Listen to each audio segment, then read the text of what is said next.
Setelah mendapatkan nomor urut pilkada, puluhan pasangan calon kepala daerah bersiap gelar kampanye besok. Namun pada masa kampanye, masing-masing pasangan calon kepala daerah dilarang mengerahkan massa.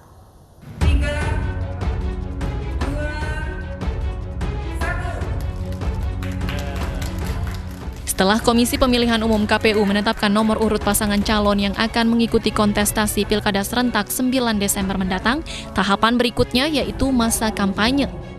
Masing-masing pasangan calon harus menerapkan protokol kesehatan dan mentaati aturan pelaksanaan masa kampanye.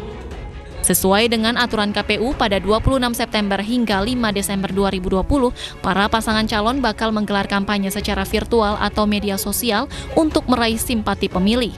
Hal tersebut untuk menghindari terjadinya kerumunan di tengah pandemi COVID-19. Selain itu, KPU juga telah menetapkan sejumlah metode kampanye untuk pilkada serentak dalam peraturan KPU yang seluruhnya harus mengikuti protokol kesehatan. Pilkada serentak akan digelar di 270 daerah, terdiri dari 9 provinsi, 224 kabupaten, dan 37 kota, termasuk Kota Makassar yang menggelar pilkada ulang. Masa kampanye pilkada serentak akan dimulai 26 September hingga 5 Desember 2020. Kampanye ini meliputi tatap muka terbatas, debat publik, hingga kampanye di media massa. Masa tenang dan pembersihan alat peraga kampanye akan dimulai pada 6 Desember hingga 8 Desember 2020. Sementara itu, pemungutan suara serentak akan digelar 9 Desember 2020. Nantinya dalam gelaran Pilkada serentak 2020, petugas dan pemilih wajib menggunakan masker, menjaga jarak saat antre, dan menggunakan sarung tangan. Bagi pemilih lansia, ibu hamil, dan penyandang disabilitas akan didahulukan untuk memilih. Tim Liputan iNews melaporkan. Mulai besok pasangan calon kepala daerah sudah bisa berkampanye, namun Komisi Pemilihan Umum mengeluarkan sejumlah larangan terkait kampanye di masa pandemi. Peserta yang melanggar peraturan dapat dikenai sanksi.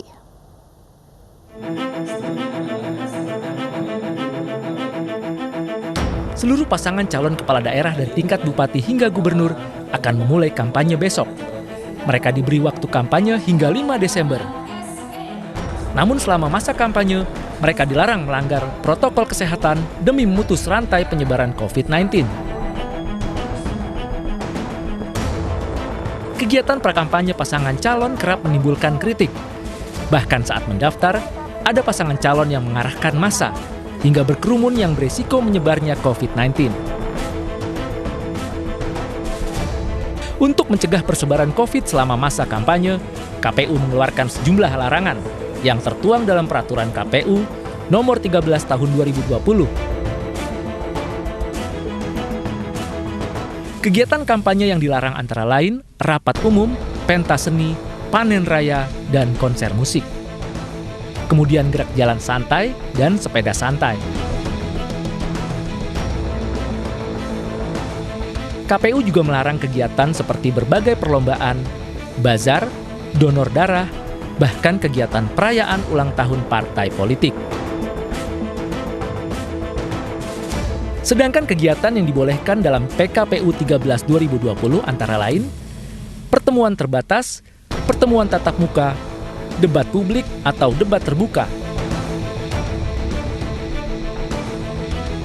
KPU dalam aturannya juga membolehkan menyebarkan bahan kampanye, pemasangan alat peraga kampanye, iklan kampanye, serta kegiatan yang tidak melanggar undang-undang.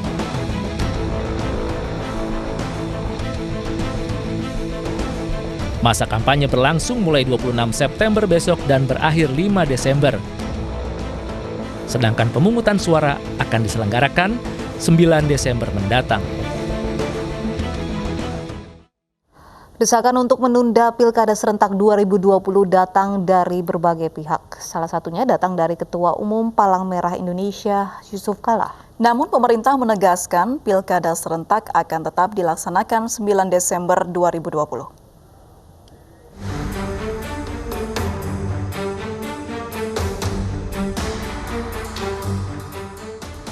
Imbauan untuk menunda pilkada datang dari berbagai pihak, salah satunya datang dari mantan Wakil Presiden yang juga Ketua Umum Palang Merah Indonesia Yusuf Kala, jika mengimbau pilkada ditunda sampai vaksin COVID-19 ditemukan.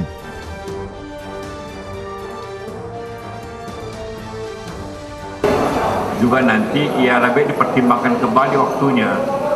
Toh banyak wali kota, bupati yang sebenarnya dia diganti nanti pada tahun depan.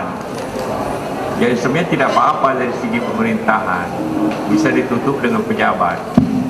Ya kalau memang sulit dan ternyata memang kelihatannya susah untuk mencegah pengukuran orang hanya 50 sesuai dengan aturan yang dikeluarkan oleh masing-masing gubernur, maka ya demi manfaat dan kepada masyarakat itu bisa ditunda. Tak hanya Yusuf Kala, imbauan untuk menunda pilkada di tengah pandemi juga datang dari pengurus besar Nahdlatul Ulama dan pimpinan pusat Muhammadiyah. Banyaknya kekhawatiran yang muncul dikarenakan besarnya potensi pelanggaran protokol kesehatan dalam tahap-tahap pilkada terutama kampanye. Namun pemerintah melalui juru bicara Kepresiden Fajrul Rahman menyatakan pilkada serentak tetap digelar tahun ini untuk menjaga hak konstitusi rakyat, hak pilih dan memilih. Presiden Joko Widodo menegaskan penyelenggaraan pilkada tidak bisa menunggu pandemi berakhir. Karena tidak satu negara tahu kapan pandemi COVID-19 akan berakhir. Karenanya, penyelenggaraan pilkada harus dengan protokol kesehatan ketat agar aman dan tetap demokratis. Pilkada di masa pandemi bukan mustahil. Negara-negara lain seperti Singapura, Jerman, Perancis, dan Korea Selatan juga menggelar pemilihan umum di masa pandemi. Pilkada serentak 2020 akan digelar di 270 daerah. KPU pun mengeluarkan aturan kampanye pilkada di tengah pandemi ini. Tim Liputan iNews melaporkan. Presiden Joko Widodo resmikan tol Trans Sumatera Pekanbaru Dumai secara virtual dari Istana Kepresidenan Bogor. Hadirnya tol Pekanbaru Dumai diyakini Presiden Jokowi bisa tingkatkan konektivitas antar ibu kota Provinsi Riau Dumai. Tol Trans Sumatera Pekanbaru Dumai diresmikan Presiden Joko Widodo secara virtual dari Istana Bogor. Jalan tol Pekanbaru Dumai memiliki panjang 131,5 km dengan total biaya yang digelontorkan untuk pembangunan sebesar 12,18 triliun rupiah. Tol Pekanbaru Dumai merupakan bagian dari jalan tol Trans Sumatera sepanjang 2.878 km yang membentang dari Lampung hingga Aceh. Dengan adanya akses ini, waktu tempuh menjadi lebih pendek dan bisa menarik investasi untuk mengembangkan usaha di sektor jalur tol ini.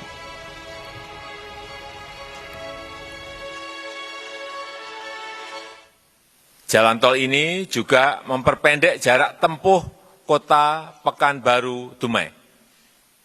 Dari sebelumnya 200 km jika lewat jalan nasional, menjadi hanya 131 km jika ditempuh melalui jalan tol ini. Dengan kondisi ini, truk pengangkut sawit, pengangkut minyak, angkutan logistik, angkutan penumpang akan lebih efisien dari segi waktu maupun segi biaya. Saya mendapatkan laporan bahwa keberadaan jalan tol ini sudah mengundang minat investasi untuk mengembangkan usaha di sekitar jalur tol ini.